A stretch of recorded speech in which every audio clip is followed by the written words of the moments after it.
Hi guys, welcome back to my channel, and today my topic is about the meteorite impacts. Have you ever seen a crater before? This was caused by a meteorite that would have struck Earth. If you have not noticed, meteorites strike Earth regularly, except only some of them are large enough to form a crater. Most of them are from space and they're little chunks of rocks driving into the Earth's atmosphere.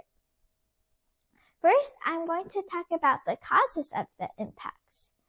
The causes of meteorites are simple. Sometimes it's because little chunks of rock broken off from asteroids are driven into the Earth's atmosphere. Have you ever wished on a shooting star? This is also known as meteorites. Shooting stars are the same things as meteorites. And how you know it's a meteorite is that it's a small rock and it goes through the Earth's atmosphere with a trail of light behind it, like in this example. There's different types of meteorites, but big meteorites will often crash into the ground but then explode. If they're bigger than houses, they will usually do this because the force of the impact is too hard. Usually, if they're bigger than houses, they just vaporize into the air once they hit the ground. This is the largest meteorite we have found on Earth so far, and this is found in Namibia. This Namibia meteorite weighs 60 tons and crashed into this area. Eugene Shoemaker was an expert on meteorites. He was an expert on meteorites, so that's why once discovering a meteorite, he discovered a new material called calcite. Calcite is made under extreme pressure and temperature to form together. Then later, in 1994, his friend David Levy, and he found out that a meteorite hit Jupiter, and now in their honor is named Shoemaker-Levy 9. And also this is what he looks like. Identifying new impact sites is hard for scientists. Geologists will often want to identify more impact sites to study. They usually do this by scanning the satellites for any signs of craters. But of course, that's all the big meteorites. Some geologists will go right into researching and dig up in the ground to see if there's rich and unusual minerals in the soil, which are probably likely from meteorites. There's a lot of obvious rocks that can tell if it's a meteorite or not, and one of them is tektite. This is what tektite is like, and these are beads of glass mixed in with other rock which spray out from the meteorite when it hits the ground. Also, scientists can use stones to see if there's any infected stones to see if there's a meteorite around.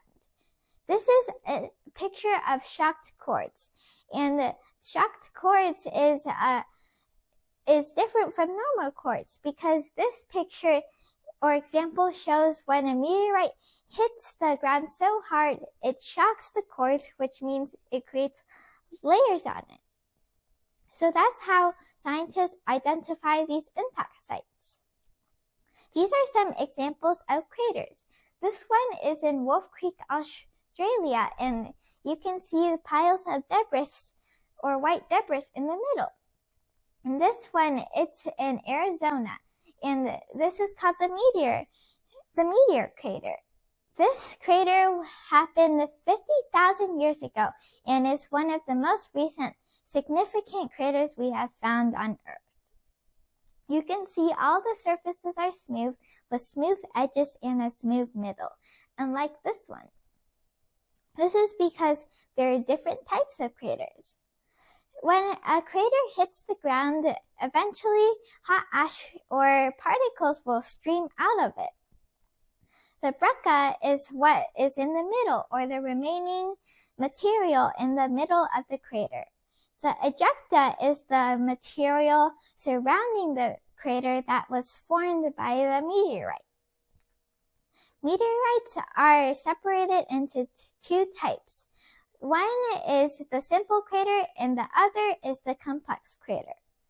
You might think this is weird, but the simple crater is actually what you think.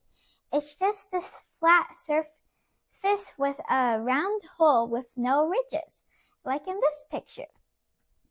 These are usually wider than they are in depth because usually when you look at craters, they're not very deep. And the ejecta around it is smooth. Unlike the complex crater has a domed central peak, probably because when the meteorite crashes, the impact of the rock springs up from the effect. Then the impact around the edges will turn rigid. So you see these wavy lines? These are from the complex crater. And after the impact, there can be good or bad news. Bad news means that there's a lot of damage. Scientists predict that if there's a crater that forms 6 miles wide, this would be the end of our world. When that 6-mile-wide meteorite hits the Earth, it's going to send a big shock wave over everything in that vast area. Then sparks of ash will fly out, causing wildfires everywhere. In this way, it's burning the trees, so no oxygen anymore. Then, as the sky finally clears from the ash that's into the atmosphere, temperatures will rise 27 degrees Fahrenheit, which will affect more global warming. That's why scientists predict that we don't want this to happen in the future, or else we're going to die. This is another effect or sign that a meteorite crashed. They are called shatter cones. Shatter cones are the shape of a triangle, and the top is usually indicates where the meteorite came from. If it's from below, the point is facing below, because if you imagine it, if a meteorite crashes, it sends a big shockwave into the ground, forming a triangle. Shatter cones have usually patterns like horsetails, and horsetails are a type of plant that is used for medicine. So geologists usually use shatter cones to see if there's a meteorite around. In conclusion, I think that meteorite impacts are cool, but I hope this 6-mile crater won't form because this will be the end of our world. What do you think about meteorites? Please comment down below of what you think, and I hope you like and subscribe my channel.